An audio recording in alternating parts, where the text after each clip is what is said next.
Yes, yes, it is there. So those slides are only coming for the examination. Some of the people are interested only in the what do you call it examination, so it will be very easy for them. But the people who really want to get little more knowledge, I added few slides, and that will be very useful for you basically, and it'll give you more better understanding of the thing. So whenever a new slide comes that is not for the examination, so you can just relax and just watch and understand what's going on actually. So I think you can see uh, the PowerPoint. Okay. Now this is the first slide. Now here it is intended learning objectives indicating that at the end of your studies this week you should be able to describe the morphological features of different forms of what do you call it renal calculi. So it's one of the commonest diseases you're going to get in the hospital from fourth, fifth, and sixth year, and of course in your practices, renal calculi is one of the most common thing you get in as an emergency, especially when it comes into the ureter. Of course, where it is the kidney, that the symptoms are a little vague and very dull aching pain. But when it comes to ureter, it's we call it a renal colic, which comes in spasmodic pain, and the patient is totally restless and comes to the hospital on an emergency basis. So this is the one, okay. And the second is to describe the gross pathological features of hydronephrosis and hydroureter. We'll see the diagrams and try to understand this. This is again very important for your examination. And the third is, of course, yesterday we had a case of the opening session of the benign prostatic hyperplasia, which is very important to understand not only for the examination, but as a very common entity in our general practice, as well as the people who are getting an age about 65 and above. It's very quite common for them. It's basically an aging process. Suppose if you get it before 65, it is not very uncommon, but we have seen many cases. So we'll try to understand the basic pathology. So as a matter of fact, we consider this as a practical. So already Dr. Irfan might have taught you yesterday this particular thing on a theoretical basis. Now I'll try to just focus my attention more on a practical aspect. Okay, now here is a normal adult kidney. When you see grossly, how does it look? Now these things you don't see in the hospital, but we don't have a facility of autopsy here in our Taiba University, but we had the facility in our hospital in India. So the autopsy is something like a post-mortem. When the patient dies, we try to take out the kidneys, try to examine the kidneys, and try to see how does it look. Normally, here is a normal adult kidney. You can see on the right side and see the shining capsule. The capsule has been removed and a pattern of fetal lobulation. You can see over here the shining area, and these things are the fetal lobulations. You can see over here. These are called the fetal lobulation. So you can just call it lobulation. That's enough when you are examining the kidney grossly. Suppose you get a kidney also in grossly in histopathology lab, usually get a tumor-like area in this area, like a big tumor-like area. Just we're going to take a biopsy. We just send a small piece over here to the histopathological examination in a formalin container. So it becomes fixed and they try to process it and try to see under the microscope. So this is basically an normal adult kidney grossly. You can see this area, we call this a hilum, where there's, things will come over here. Hilum at the mid left contains a lot of adipose tissue. Okay, at the lower right is a smooth, you can see this area. Can you see this area? Smooth surface, small, clear, fluid filled cyst. Okay, the cyst over here you can see on your iPhones or your iPad, whatever you have. It's a small renal cyst. It's usually accidentally found out, nothing very pathological. Such cysts occur either singly or scattered around the renal parenchyma and are not uncommon in adults. That, what do you mean by not uncommon? It's quite common. That's the idea. What these doctors and the big people who write is like, very unusual words such that we try to overcome it. So this is actually the normal adult kidney grossly. You got to see it, and we try to go for furthermore. This is the next slide of yours, PowerPoint, which I have given you. When you cut the kidney in a gross area and try to see the cross section, this non-adult can demonstrate the lighter outer cortex. So this bit basically, can you see over here? This area, okay, this lighter area over here. See this lighter area, the above part. I mean this area. You can see this area. Other Usamaesh cortex. Okay, and the darker, the area which is down over here, this area, all this area is the medulla with the central pelvis. Yesterday we were discussing many of the differential diagnosis. I was just trying to rule out for my students. I just in contact with F6 and F12. We try to rule out each and every word by the specific terminologies. What do you mean by pyelonephritis? What do you mean by urinary tract infection? So this area is the pelvis area, which in pyelonephritis, this area gets infected. This area gets infected along with the renal parenchyma. Other Usama pyelonephritis.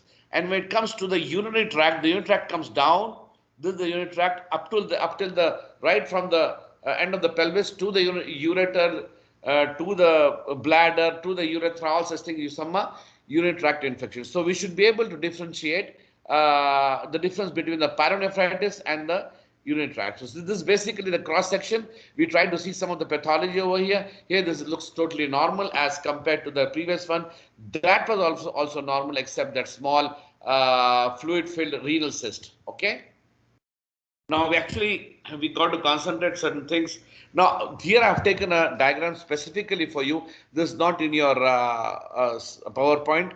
So this is basically, I wanted to show you in a schematic representation the internal macrostructure of the kidney. You can see over here, it's a longitudinal section of the right kidney. The renal pelvis, you can see over there, contains multiple calyces. Okay, you can see the calyces. The renal pelvis contains a lot of calyces that drain into the renal pelvis. You can see this calyces, or this calyces, and it's draining into the renal pelvis. Now, this is very important to understand. The minor calyces surround the renal papillae of the pyramid in the renal medulla. You can see over here the renal medulla and beside the renal column. From here, the urine is drained. Now, the urine is formed there and it's drained into the major calyces and the renal pelvis into the ureter. You can see the ureter there on the left side. The ureter renal artery, you can see that area, this area. I just want to concentrate over this area such that, okay, this area. Okay, now the ureter, the renal artery and the vein form the renal hilum. The Usamaesh renal hilum. Each kidney is supplied by the renal artery and vein that branch into smaller vessels in the renal parenchyma. You can see how they are branching, looks so beautiful in the schematic representation. You can even see the superior and the inferior pole, the renal cortex, the renal medulla, and the renal medullary pyramid, the renal columns, how they are formed, how this calyces goes into the renal pelvis formation. So this is basically the representation. Okay. Then we go to this area again. I just wanted to concentrate over here. We have done so much of an understanding of the kidney microstructure by reading this beautiful diabetes mellitus in the two lectures, two different cases. First was the diabetes with type 2, and the second one was diabetes with complications. So I just wanted to show you that this particular, the microstructure of the kidney, the longitudinal section you can see over here of the kidney, the renal pelvis, divides into major and minor calyces. We can easily find out in the previous diagram. From the apex of each minor calyx, the triangle-shaped renal pyramids arise, separated from one another by renal columns, which are extensions of the renal cortex. So each renal pyramid within the medulla, that is within the medulla, and its overlying cortex makes up a renal lobule. So this particular diagram is showing you the renal microstructure. We tell it, you can see in the middle the nephrons, okay, the structure and the functional unit of the kidney lie within the renal lobes. Each nephron is composed of renal corpuscle. The renal corpuscle, you got to know what do you mean by renal corpuscle. I'm not going to detail because you people have told more in the more in the anatomical structure, but these areas has to be concentrated.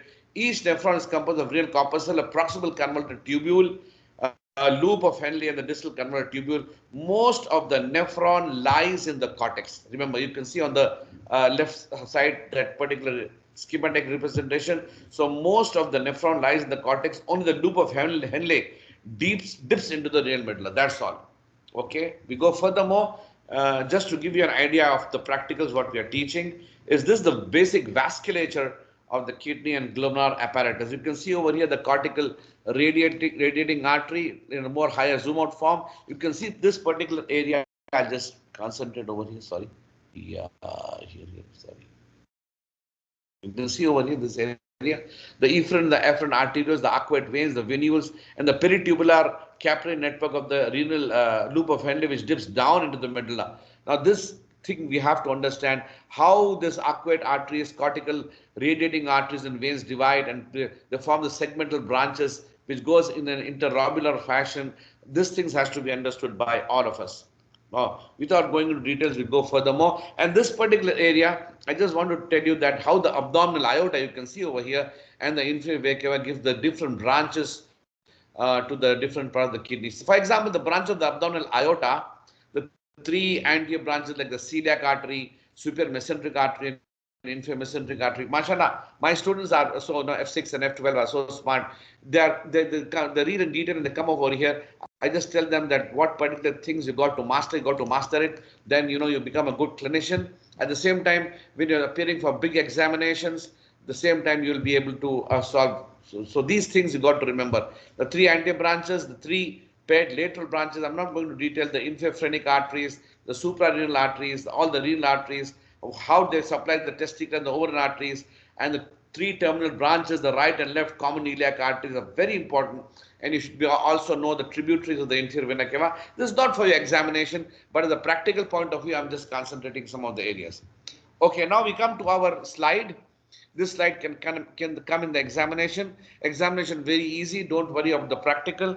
I was telling the other people to concentrate on what the diagrams which we are given. Just come prepared this one, and we are not going to ask more than this. So the marks will be, I think, 20 out of 20. Many of your students can get. So this is the obstructive uropathy. We call it obstructive uropathy. You can see over here this obstructive uropathy causing obstruction. So it can be right from the renal parenchyma to the pelvis area, to the ureter intrinsic area, to the ureteric extrinsic area, and coming again to the bladder, urethra, and prostate. So these are the areas where you get an obstructive uropathy. For right from the pelvis area, you can see this pelvis area. I just see this pelvis area. You can see the obstructive uropathy can be affected by the calculi, the tumors, and of course the uretropelvic strictures.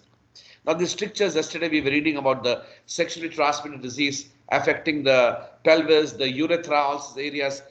We got to be very thorough. You have a chance to read from the internet. Go to PubMed and try to take out the review article on common sexually transmitted diseases and try to understand the consequences if they are not treated properly. Okay. Apart from that, we have the ureter, and the ureter renal colic is one of the emergencies what we are dealing with in the hospital.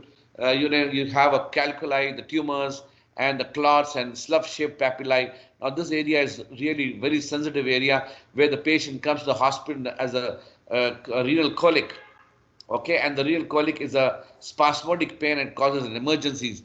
All these areas can cause spasmodic contraction if the calculi is there, if the small tumor is compressing that area, or the clots and the slough of the papillae in the form of inflammatory particles. If we go down, something from the extrinsic area, that is outside the ureter, can compress, like the pregnancy, the tumors of the tumors, especially the cervix, and the retroperitoneal fibrosis due to any other conditions. So these are basically compressing the urinary tract right from the pelvis to the ureter, and when it comes to the bladder itself has a lot of calculi, tumors, as well as functional. When the bladder becomes neurogenic, it causes an obstructive uropathy, and so it is we're not able to have a vesico-ureteral reflex properly. Then you come to our urethra, especially in the urethral part, causing the posterior valve strictures and the tumors, and even the strictures can be due to any inflammation or STDs. Of course, the prostate is one of the important area where we had a case yesterday, and still the case is going on in the for the second session on Thursday. So you can see a C over here. It has hyperplasia, carcinoma, and prostatitis. Yesterday we discussed with our students the prostatic massage. What does it mean? Why they do it? For the sake of understanding and diagnosing the organisms in the prostatitis, which gives a proper culture sensitivity mechanism such that they go for a specific antibiotic to be treated properly. We have to do a prostatic massage. Then we know this is not the area, the time to tell you. Apart from that, the hyperplasia is so common in the hospital. Benign prostatic hyperplasia, the patient comes with acute retention of the urine, And that particular retention of the urine, causes the patient to come to the hospital because the bladder is full, is not able to pass the urine. That we have studied. Of course, malignancy of the prostate is one of the area, again, which is one of our slides today. It was one of the area which is so common, and the patient comes maybe, above like 67 to 75 years of age, quite common even in Saudi Arabia and in the whole world. And it's again one of the cases which cause a lot of mortality in the males. And the patient comes to the hospital. Most of the time, the patient comes at an advanced stage of metastasis in the vertebral column, especially the lumbar spine and of course the pelvis. I've got some diagrams for you to teach, just to show you. And that particular area of the carcinoma will have a lot of back pain. It's called sclerotic metastases, and that particular people, even they go for pathological fractures, and by the time you diagnose, it's already stage 4, metastasizing to the vertebral column. Apart from that, we got to have a screening by the use of the prostate specific antigen, which is very important, which we have studied in the session 1. Of course, session 2 will go more better. Now, if you have this particular obstructive uropathy, when the back pressure will cause particular thing called hydronephrosis. This is again one of the examination questions coming to yesterday. Lama was asking me, will your lecture tomorrow will help us in the MCQs? I said, yes, if you just listen to me carefully, many things will be there for us to understand. So this hydronephrosis again can come in their MCQs, in not only in the practical, of course, but also, of course, in the theoretical part. So all this pelvic junction, all this obstruction will cause back pressure, and this area will be swelled up. Okay. And this hydronephrosis will develop. Hydroureter will develop first, then the hydronephrosis will develop if the obstruction is little down there. And all this posterior urethral valve and the bladder neck obstruction and the thickened bladder. Like yesterday, one of our students have put the bilharziasis. I was really happy. If you think more of the cases, of course, we ruled out. But if you're thinking in a pattern pathologically, rather than more anatomically, you get more diagnosis. So you can just really rule out at your stage. So we have this stoppage of the uretrovesical junction, reflexes stop, forming a neurogenic bladder. All these things in the back pressure will cause hydronephrosis. So that's the idea basically. Okay, we have this famous slide in the examination, specifically practical. We call it Staghorn calculus. Okay, the Staghorn is like the horn of a deer. You see in the Google, the deer, the animal, it looks like that. You can see over here the Staghorn. I just try to focus over here. You can see this area in Staghorn. This area. So when you take out, it comes like that, like that, like that, like that, like that. So it is one of the horns of the deer. Sometimes a very large calculus nearly fills the whole pelvic calyceal system. So you can see in the image A, it's filling up the calyceal system with extension into the calyces that give rise to a stags, that is deer horns. Hence the term called Staghorn calculus. Whereas in the B, diagram number B is a horn-like stone extending into a dilated calyx with really unrecognizable overlying renal parenchyma. Can you see over here? Concentrate over here. I just try to focus. Sorry, this area. Now this particular stone, you can see, it's actually compressing the parenchyma. Now this is not good and cause compression also. So it's a unrecognizable. Sometimes become very thin. The renal cortex from an severe hydronephrosis. And of course, I was telling my students, when they are able to differentiate the pyelonephritis from the UTI, and you should know that the pelvic calyceal system and the renal parenchyma will be inflamed and causes infection, causing pyelonephritis. So the hydronephrosis will develop, as well as the pyelonephritis will develop. Okay. So this is just for your understanding. So we try to do, in this particular case, sometimes we do a nephrectomy, maybe performed because the kidney is non-functional. It becomes very thin, okay? It becomes very non-functional. Why do you just keep it and serves as a source of infection? You just keep the kidney like that, and sometimes some of the chronic inflammation of the kidney also causes just putting some. So it is a source of infection for all the body, so they try to remove it, okay? So this is basically the Staghorn calculus, which can come in the examinations, okay? Okay. Now this particular is not for your examination, just for your understanding. Can anybody tell what you see over here in the CT scan?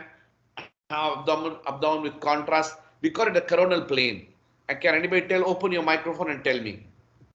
What do you see actually? It's very clear. Yasmin, Lama, our students, Vijdan, Ragad, anybody, or I don't know the names, or Sanafri, just see, just tell me what you see over here in this coronal plane. Inguinal ligament. This, I'll concentrate. This is the clue. See, this is the clue. Other clue. This is Stone. stone and ureter. Yeah, this is the area of the ureter, right? We call it ureterolithiasis. Ureterolithiasis. Okay, I'll show you the diagram. Next diagram will be more clear. Yeah, you can see it over here. Ureterolithiasis. Now, this is with contrast with the coronal plane. The rectal renal collecting system, the green area, okay, is directed at to the level of the hyperdense calculus. You can see the small area that go back. See this hyperdense, a small. Okay, this causes a lot of problem in the emergency. Okay, the left renal parenchyma shows the left enhancement than the right renal parenchyma. You can compare there, and as a result of impaired excretion of the ureteral obstruction. So that blue overlay is the inferior vena cava, and the red overlay is the abdominal aorta. So this things do come in your big examination like SMLE and USMLE. Okay, we go furthermore. Now this is from your slides. Now we have different types of renal calculi. I think Dr. Irfan might have taught you very nicely. He's a good speaker again. So you know you have different types of calculi. We call it calcium oxide, which is commonly seen even in the urinary tract. Sorry, you do a complete urine examination. We call it in our terms complete urine examination. We do the microscopy, not the dipstick. Microscopy, we try to see some calcium oxide crystals. Struide is difficult to detect under the microscope, but you know we can just make it out by the chemical test. We have uric acid crystals, we have cystine crystals. So all these are different types of renal calculi, and of course the calcium phosphate. And they come when you just go and see in the Google images, try to see the renal calculi at microscopic level. You know, to increase your knowledge. The photomicrograph, what will they? It'll give you an image, it will remain for your whole life. So that's the idea. So these are the different types of renal calculi. What you see in the pathologically, and under the microscope, it will be something different. You see a lot of crystals. Okay, that's the idea. Okay, then we go for furthermore. Now, what is this? Anybody? Again, this is the ultrasound kidney, longitudinal plane, image from the flank area. Can anybody tell? Attempt. You should make mistakes. I'll be happy to make mistakes because we learn from the mistakes. Maybe there is calcification due to the shadowing. Okay, then what? What is the shadow called? Now, I'll tell you this one. Now, this is particularly basically, you know, what is happening over here is, you know, this is the ultrasound. It's basically a longitudinal plane which we have taken from the flank. It's the left lower pole renal calculus. Now, as you told that particular area called shadowing, I was so happy. So, left lower pole renal calculus is seen as we call this hyperechoic structure with posterior acoustic shadowing. So, you can see the structure. I'll just focus over here. And this is basically the shadow what you told. Okay, now the posterior acoustic shadow is an ultrasound artifact that occurs, you know, basically when beam of penetration is severely impeded by a structure, or like for example in this particular stone with a high attenuation coefficient. So high attenuation coefficient occurs by a calculus, by a bone, by any dense fibrous tissue. So this is basically a nephrolithiasis. Okay, nephrolithiasis. So this is the area. Okay. Okay, what is this one? Anybody? It's very clear. See the right side and the left side. You'll come to a conclusion. Maybe occluded. Yeah, which right side? side. Right side. Okay. Okay. Now you know you're trying to understand. Now this basically you just see over here this side. Yeah, this side. See this contrast this side and what is happening over this side. Okay. Now we'll try to see it. Okay. Now this is an obstructive ureteral calculus in this area. I'll show you the overlay. Don't worry. We are concentrating on the real photograph. Now we call this an excretory urography, right? This is an AP view of this particular. So you can see the calcification medial to the lower pole of the right kidney very clearly. Okay, I'll go to overlay. You can see the overlay now very clearly. Okay, now a calcification middle to the lower pole of the right kidney on the pre-contrast radiograph, the red overlay. Okay, exactly that area. Okay, you can see this red overlay. Sorry, I think you people can see. Okay, this one. Okay, so this calcification medial to the lower pole. I'll just go back such that you understand. This is the normal one. Can you see over here this one? Now you as a medical doctor, you should be able to understand this one at this normal. When you go to the, you can see over here again this particular area, and you can see this particular area. Okay, now this is a calcification middle to the lower part of the right kidney on the pre-contrast radiograph. That is the red overlay is shown post contrast to be an obstructive proximal ureteral calculus. That is the red overlay. Okay, so the right kidney is enlarged with persistent enhancement. You can see the green overlay. There's a pelvic we call it pelvic ectasis. Okay, and a poor contrast filling the right ureter. So that is the region of the dashed line. You can see the contrast not coming over here. I will not disturb this. Okay, now you can see this area. No contrast in the dashed lines. That's the area. Okay. So the renal collecting system is normal green on the side. So the collecting system is normal. Here the ureter system is normal. But this particular area, no collecting. That's the idea basically to teach you. Okay. Now we have our own slides for the examination.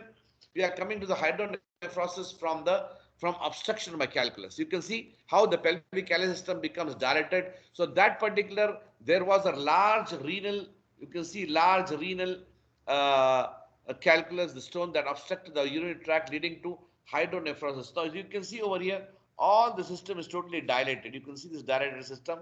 Now this dilatation of the collecting system, we call it hydronephrosis. So the stasis, stasis of the from the obstruction and dilatation leads to a lot of infection. So these particular area, not only the pelvic system, also the renal parenchyma causing pyelonephritis, stemrarian.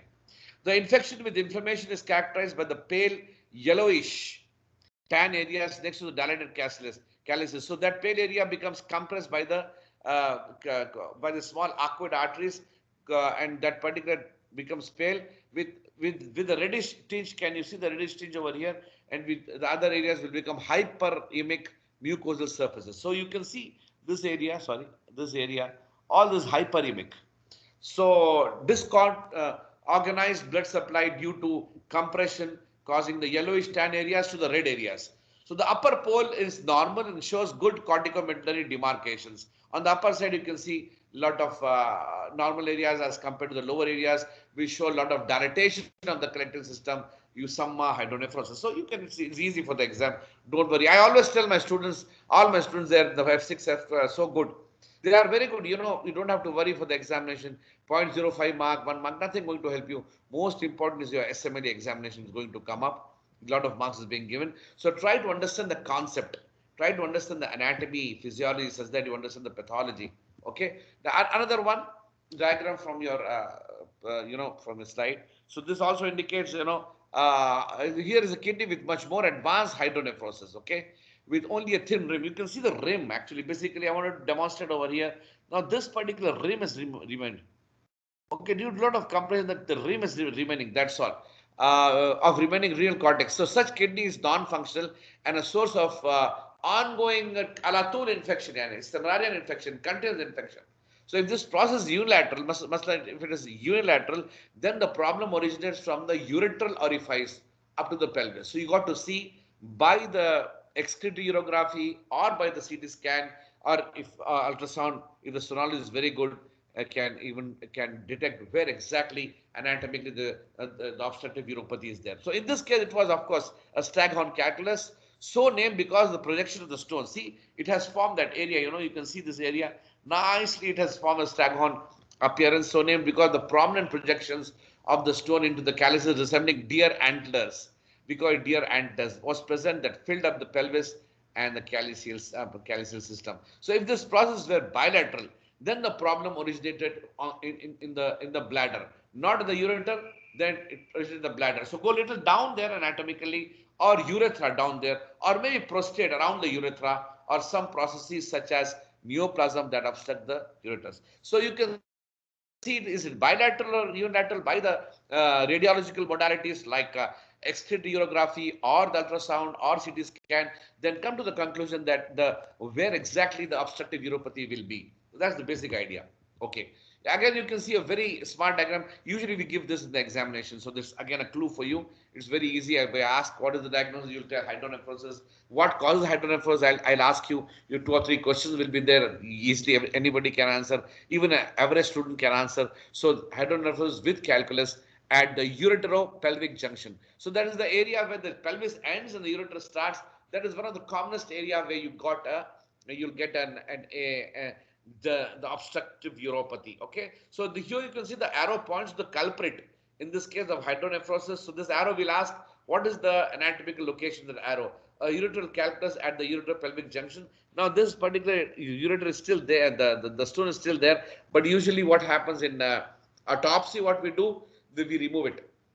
So they have put the stone and taken a photograph, very nice. So the kidney demonstrate marked hydronephrosis. You can see so much of the dilatation of the pelvic calyceal system with compression of the cortex. That's the idea I wanted to show you. You can see the amount of cortex so much compressed over. Sorry, second. Yeah, you can see over here. See how it's compressed. If it is like that, compressed so much, you got to remove the kidney because it becomes an on source of the continuous infection. Okay, anybody? This one. It's an ultrasound of the left kidney. Anybody? I want you to speak. Hydronephrosis. Excellent. Life Jazakumullah khair. So this is the ultrasound left kidney, longitudinal plane, the calyceal. I think. Okay, I got this. Okay, mashallah. This is very nice. So compare this one. The green overlay you can see. I put like this. The calyceal system are dilated very clearly and have lost their normal cup-shaped appearance. Okay, you can see over here compared to the normal as this particular area. You can see. Sorry. This, and this. Okay. So they have lost their normal cup-shaped appearance. Flattening of the papilla and blunting of the fornices can be seen. Where visible the renal parenchyma is not much thinned over here. So this is a very good diagram. You'll get it like this in the examination. They will not put this one. This is only for reading and understanding and teaching. That's all. Okay. So this is again from your slide. The uretero-pelvic junction obstruction gross.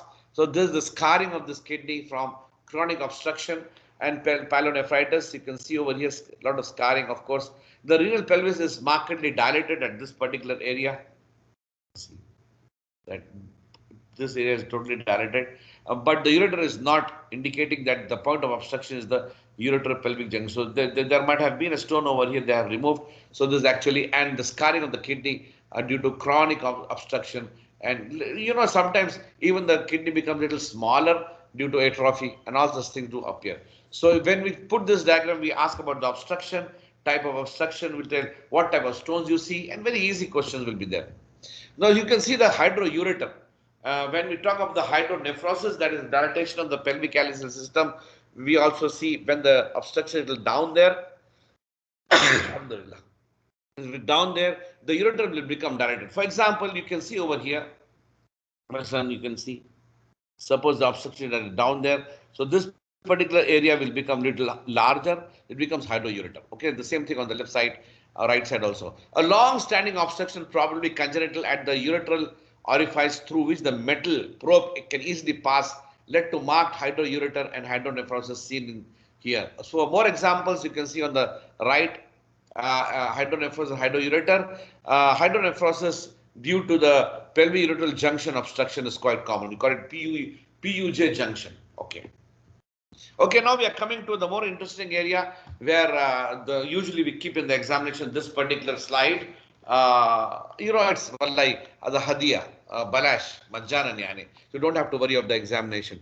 So just try to understand the pathology and try to understand what we are reading, such that we should be, in a state of developing our quality of understanding. So in the normal adult, the prostate weighs only 20 grams. Okay, the prostate is basically a retroperitoneal organ. that encircles the neck of the bladder and urethra. So that is the basic thing when there is a prostatic hypertrophy. So the hypertrophy occurs in all the areas basically. Hypertrophy and hyperplasia occurs in the area. So that prostatic urethra which passes through the bladder will be compressed and causes acute retention of urine, where our case yesterday was there in front of you. So it is divided basically into 4 biologically and anatomically zones of region, which I will try to see: the peripheral, the central, and the transitional zone.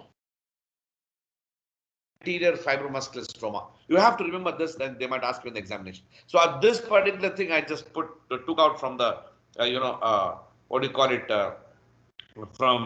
from the internet, and this is very nice. It's not for examination, but you should know that there are 3 basic granular zones of prostate. You can see in the diagram. So the peripheral zone, number 6, you can see from here, is the largest zone. Now in the peripheral zone, the color also you can see the largest zone, 6, number 6, okay. 75% of the glandular tissue of the prostate in the peripheral zone. I was just yesterday telling my students that when you go for the digital rectal examination or per rectal examination, try to palpate the, the prostate. If the surface is smooth, it's quite normal. When it's enlarged and smooth, it's again benign prostatic hyperplasia. But when it becomes, little rough and irregular, then we think of malignancy. And the malignancy of the prostate comes in the peripheral zone. That is the information I wanted to give you. The prostate adenocarcinoma are commonly arising in the peripheral zone. The peripheral zone primarily lies in the inferior lateral part and the posterior aspect of the prostate gland, and is readily palpable by your digital rectal examination. They will teach you in the 4th and 5th year. Please try to participate. Don't feel shy. I always tell the students that your doctors actually, there will be no feelings at all in the hospital. Now, the most important thing is to diagnose the patient and try to do all the procedures as far as possible. The central zone you can see over here, number 5, the central zone, of course, lies posterior to the transition zone. You can see the transition zone number 3, which is exactly around that prostatic urethra. But the central zone number 5, concentrated red one, lies posterior to the transition zone and surround the ejaculatory duct. You can see that ejaculatory duct, very, very important. I was just asking my students yesterday that if you do a prostatectomy or a TURP, basically, what is the complication? Is the retrograde ejaculation occurs because the disturbance of the ejaculatory ducts. So this is one of the more important areas. So anyway, so concentrating on the central zone lies posterior to the transition zone and surrounds the ejaculatory ducts. It contains 20% of the glandular tissue and is uncommon site of the prostatic adenocarcinoma. So the last thing is the transition zone, zone number 3. You can see over 3, that greenish area is the part of the prostate gland that surrounds the urethra, and it's only 5% of the glandular tissue, and is the region that is enlarged in the BPH, benign prostatic hyperplasia. So it's very easy, you don't have to worry much. That's all. And this is the area which our Dr. Wala, she has given to us. The same thing, the central area, the transition zone and the peripheral zone, very, very important. And this area, I was just telling you, we'll just put the finger, and this area will have your malignancy. The transition zone will have this area, around, basically around the prostatic urethra. It becomes enlarged and causes acute retention of the urine. So you should know the periurethral zone, the anterior fibromuscular stroma, the proximal urethra, the distal urethra, how it comes. You try to put it through the rectum. We call it digital rectal examination. Okay. So most carcinomas of the prostate rise from the peripheral gland, as I told you very clearly. Okay. This is again an MCQ point of the organ and may be palpable during digital rectal examination very clearly. And when you are there in the hospital in the 4th, 5th, and 6th year, try to see how they take the biopsy when they do a digital rectal examination. And sometimes they take the help of a probe which has been put through the rectum with a, with a biopsy scissor. We call it radiologically guided biopsy. Nowadays they are doing it, but an expert surgeon can take a biopsy for pathological evaluation of the malignancy in an area where it becomes a little harder, maybe hard, like maybe stony hard, like that. So that is the area of the malignancy, carcinoma. As I was saying, carcinoma means epithelial malignancy. Remember, carcinoma means what? Epithelial malignancy. And sarcoma means mesenchymal malignancy or connective tissue malignancy. So the proper words has to be used when you speak in pathological language. When it comes to nodular hyperplasia, the second point in contrast, arises from the more centrally, as I told you, centrally located area that is situated gland that is more likely to produce urinary obstruction, because what happens, I just go back, you can see over here this area when it becomes, compressed over, you can see, sorry. Okay, this area. So this becomes enlarged. It will try to close this area. Okay, close. Now the urine is retained over here in the bladder. That is the main point. Okay. So nodular hyperplasia, in contrast, arises from the more centrally situated glands and is more likely to produce urinary obstruction. So histologically, the prostate is composed of basically they have already taught you. It is the prostate is made up of we'll see some slides now. Made up of glands in the stroma. Okay, so the glands are composed of two layers of cells. You should know this: a basal layer of low cuboidal epithelium covered by a layer of columnar secretory cells. That secretory cells will secrete a lot of secretions, and you can see inside you can see concreted secretion, the form of corpora amylaceae. I'll try to show you some of the things. You can see the benign prostatic hypertrophy, this particular gland grossly. A normal prostate, as I told you, is around what do you call it, 20 grams. Now it becomes a little larger. Normal prostate gland is about 3 to 4 centimeters in diameter, 20 grams. This prostate is enlarged due to hyperplasia or BPH, which appears like maybe 60 to 100 grams. Now, this is basically an aging process, which usually at the age of 75, yesterday they are given the age of 75, that's Sohail, and with that particular area, usually it's the aging process, patient comes with urinary retention, okay, around 60 to 100 grams. So, this condition is termed as benign prostatic hyperplasia or nodular prostatic hyperplasia. Okay, again, your slide here is a benign prostatic hyperplasia, enlarged gland. You can see the nodularity basically appearing in the lateral lobes. When this nodularity comes up, don't think that it is a malignancy. Usually nodules come up over here. As the age increases, that nodules do come up over here. Such an enlarged prostate can obstruct the urinary outflow because the transitional zone and the central zone is compressed from that area because of the hyperplasia of the stroma, and leads to obstructive uropathy. That is one of the commonest obstructive uropathy you see in the hospital. Benign prostatic hyperplasia has no relation to the prostate cancer. This is an MCQ. This is an MCQ. This is an MCQ. The MCQ. Okay. Okay. Now, benign prostatic hypertrophy and hypertrophy of the urinary bladder can occur. You can see so thick and high urinary bladder. So the enlarged prostate gland seen here is the white arrows, not only has enlarged lateral lobes, but also has a greatly enlarged median lobe that obstruct the prostatic urethra which is passing through it. This led to the lot of pressure and causes adaptation, and that adaptation causes bladder hypertrophy, as evidenced by the prominent trabeculations of the bladder. I was telling my students that Robbins pathology 11th edition people should buy. You can get it in the Jarir, or if you want, I'll send you the our F6 and F12 people have that PDF. Try to reach each and every word. It's very important for you to become a good medical doctor. Each and every word is important. You can read slowly, no problem. You got to take maybe 2 years, something, but try to read it thoroughly, and you'll really give me a dua afterwards. So this is very important. All this usage of these words is very important. So this led to the bladder hypertrophy, as evidenced by prominent trabeculations. Can you see the trabeculations over here? All these trabeculations are there of the bladder wall seen here in the mucosal surface. So obstruction will cause with stasis, and they are not able to move. It becomes laisa bati jiddan yani waqaf kullu shay. Also led to the formation of stones. You can see this black arrow, other was stone. We'll give you in the examination. We'll ask you the stone over here and ask some questions about the bladder hypertrophy. I'll ask little anatomy of the bladder, which they have taught you. So why does trabeculations occur? And this is the basically, along with the BPH and the hypertrophy of the urinary bladder can also occur. You can see over here BPH and the hypertrophy and trabeculation of the urinary bladder. That this diagram was given last year.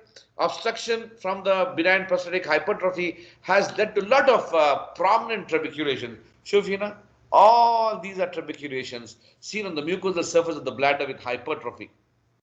Okay, so the stasis from the obstruction has a chance of predisposing to infection. The obstruction can also lead to bilateral hydroureter as well as lot of hydronephrosis. Okay. Now we have the normal prostate gland, which they have already taught you. I just want to tell you that the normal prostate gland has glands as well as stroma. To the left, you can see in the microscopic appearance of the normal prostate, the gland is composed of mixture of the, you can see the arrows full of glands and the intervening in between. I'll just show you. This is the stroma, this pinkish area, and this bluish area is the glands. Okay, all this pinkish area is the stroma. All this becomes hyperplastic in BPH. This is basically a fibromuscular stroma. That's what the drugs which we are giving to you in the examination. All those which has a muscle relaxants for this one. So fibromuscular stroma is there. So in about equal proportions are seen here at a low power.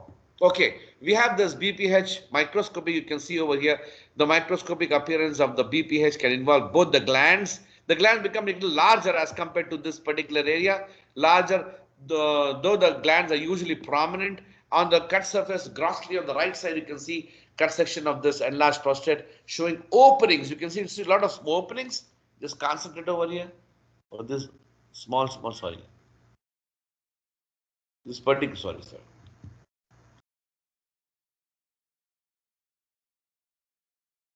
The small area of the openings you can see enlarged to the openings of the hyperplastic glands. All these are the openings. Okay, we have this BPH. This diagram can come in the examination with a higher magnification. The enlarged prostate has glandular hyperplasia very clearly. The glands are lined with all this area. Just concentrate. I just show you this area. This area you can see over here. We have this hyperplastic epithelium. You can see this epithelium very much hyperplastic. Very hyperplastic epithelium, okay? And projecting as fronds. We call it the green arrows. You can see the green arrows. These are called the fronds into the lumen. Okay, the stroma is fibromuscular, black arrow. You can see the black arrow, it's fibromuscular. Stroma is also hyperplastic, black arrows. And the small laminated secretion. And we ask you in the examination, what is this laminated secretion? I'll ask you if I'm there. And everybody will ask you, let it be Dr. Wala, Dr. Irfan, or Dr. Ahmad Badi. What is this? Corpora amylasia. Okay, glandular accumulation will give you 2 marks extra like that. So it's something like, so in BPH, both the epithelium and stroma are hyperplastic. Okay, now this is the diagram which I have put. Now in this particular area with low power, you can see, I'll try to show you, this is actually the prostatic carcinoma. Prostatic carcinoma. Okay, now this area you can see glands are back-to-back arrangement, and we have to go. You can see this particular gland. You can see very dark nuclei. So this become hyperchromatic, pleomorphic, and very bizarre looking, and high nucleus cytoplasmic ratio, and all these areas will become back-to-back arrangement. This is a prostatic carcinoma. Okay, this is a quiz for you. What is this? I want the answer. Yesterday I told to my students in F6 and F12. Can anybody tell about this one? A small quiz.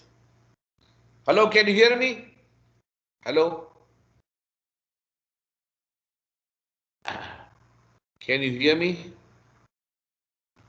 Hello, 1, 2, 3, 4.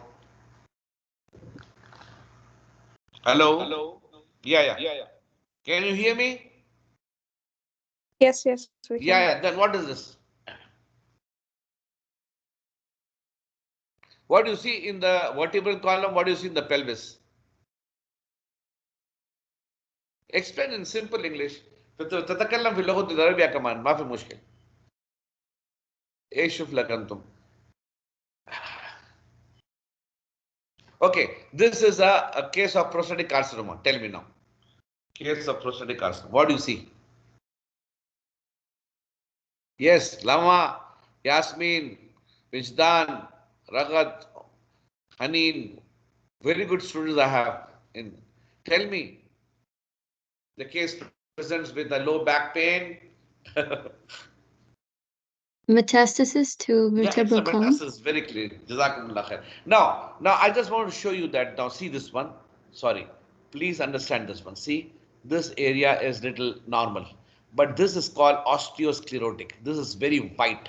We call it osteosclerotic metastases, which occurs in prostate cancer. Okay. Now this will come in your big examination like SMAD. And here also this is the pelvis, and you can see over here all very wide, hyperdense. Okay. This is a lumbar spine. So we have this patient comes with low back pain, sometimes with a pathological fracture. They come on the bedridden. So this is again a osteosclerotic or metastasis in the lumbar spine and the pelvis. Okay. We have this virtual list for prostatic pathology. It's given to you. You can just focus with there and try to come and try to see this particular normal prostate. You already have it with you.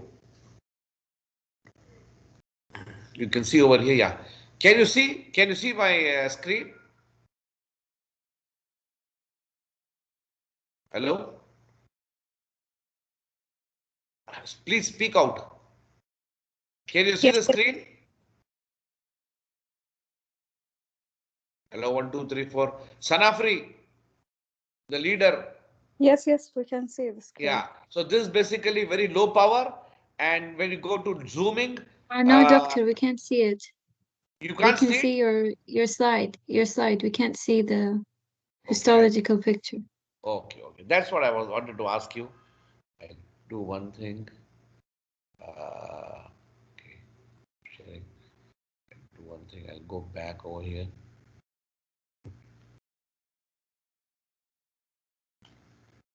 Can you see now?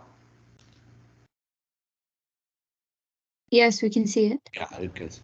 Now this is basically the thing which I have given the link. This is a very low power. We call it scanning magnification. This is a practice. I do it. It's the zooming. We do it in our microscope. Now this is basically a normal prostate with, you can see a lot of glands over here.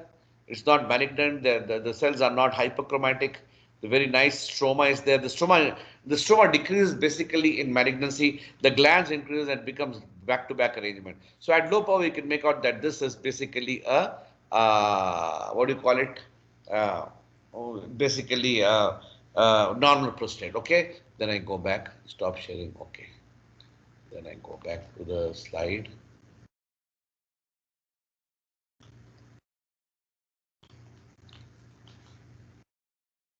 Have this benign prostatic hypertrophy. We'll go with this one. Okay.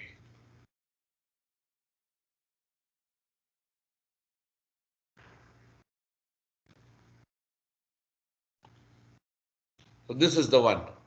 You people might have already come out with you up, and I just go at higher power. This is the benign prostatic hyperplasia. Now at that low magnification, you can see this area. It looks a lot of glands, okay, and this area a lot of glands. So try to concentrate in this area. You can see over here, it's a benign prostatic hyperplasia because now there's no pleomorphism. The cells are not blue, and there's no back-to-back arrangement. Still, there is a lot of hyperplasia of the stroma, and this is basically the glandular as well as the stromal hyperplasia, and you can see the concretions over here. This is the corpora amylasia. This will ask you in the examination. So very easy to understand these particular things. So I just go back, stop sharing, then we go back, we try to share it, and we go here, and I just go to another slide now.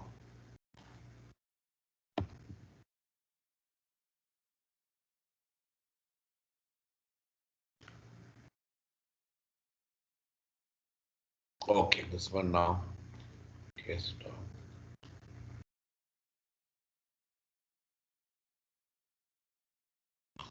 Yeah, this slide is there. I hope you can see it. Now, this is basically a low magnification or scanning magnification. Now, in this particular area, you can see some dark cells, okay, like dark blue cells. We'll try to focus some of the areas over here, specifically this area. You can see over here, this area. The back-to-back arrangement comes over. You can see over here with a very dark nucleus. You can see, I'll just go higher power. You can see how dark hyperchromatic. You can see over here now. So this is malignancy. This is cancer. You can see the decrease in the stroma and the increase in the glandular pattern with a very dark hyperchromatic nucleus, and the cells have become pleomorphic.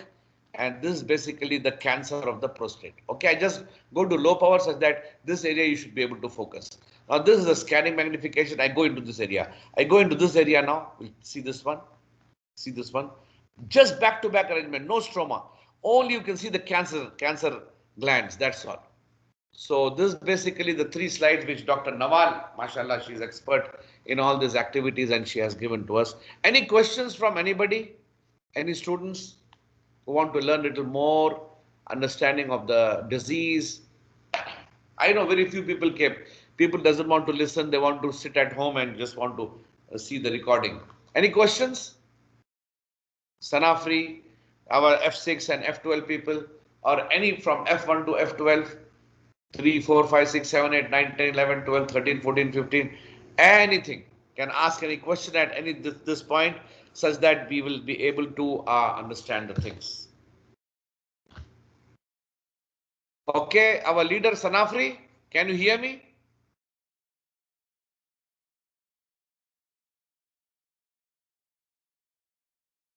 Here I think is not able to hear. So, if there is no questions, I'll try to close this. If there's any questions in between, you can just take my number from your leader and just give me a WhatsApp. I'll try to answer you. Many people feel shy to ask, and my students will ask in the second session. But other people who want to ask, they can ask anytime. Most welcome. Thank you so much for your attention. I hope you understood something today. So if you understood little, 10 to 20% I am passed. So thank you so much. Examination will be very easy. Don't worry. Okay? Barakallahu. Thank you, doctor. Thank you. Most welcome.